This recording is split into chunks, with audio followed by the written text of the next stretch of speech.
La cérémonie du thé est arrivée au Japon, introduite par un moine qui était allé en Chine apprendre le bouddhisme Chan, enfin suivre les enseignements du bouddhisme Chan, et qui est devenu le bouddhisme zen une fois arrivé au Japon. Donc il a ramené le thé et la pratique pour boire le thé.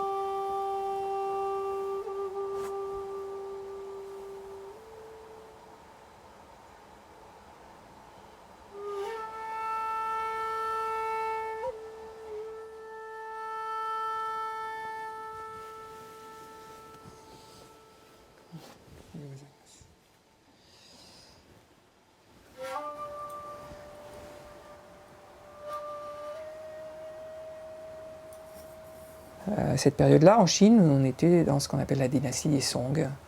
Et la façon de boire le thé chez les Song, en particulier dans les monastères zen du Chan, de Chine du Sud, eh bien, c'était de mettre en suspension dans l'eau chaude une poudre de thé finement, enfin des feuilles de thé finement réduites en poudre.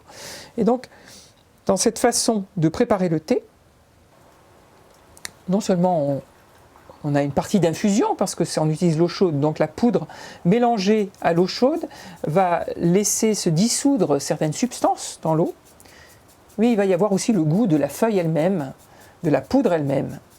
Et c'est cet ensemble-là que l'on déguste lorsqu'on prend un bol de thé, un bol de matcha.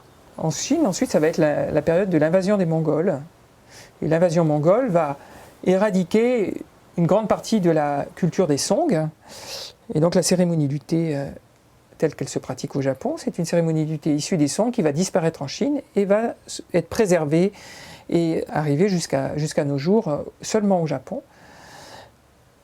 Après l'invasion mongole, il va y avoir la dynastie des Ming.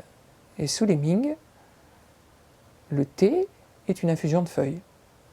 Donc, comme nous sommes rentrés en contact avec la Chine dans cette période-là, le thé auquel nous sommes habitués, c'est un thé d'infusion de feuilles que tout le monde connaît. Voilà.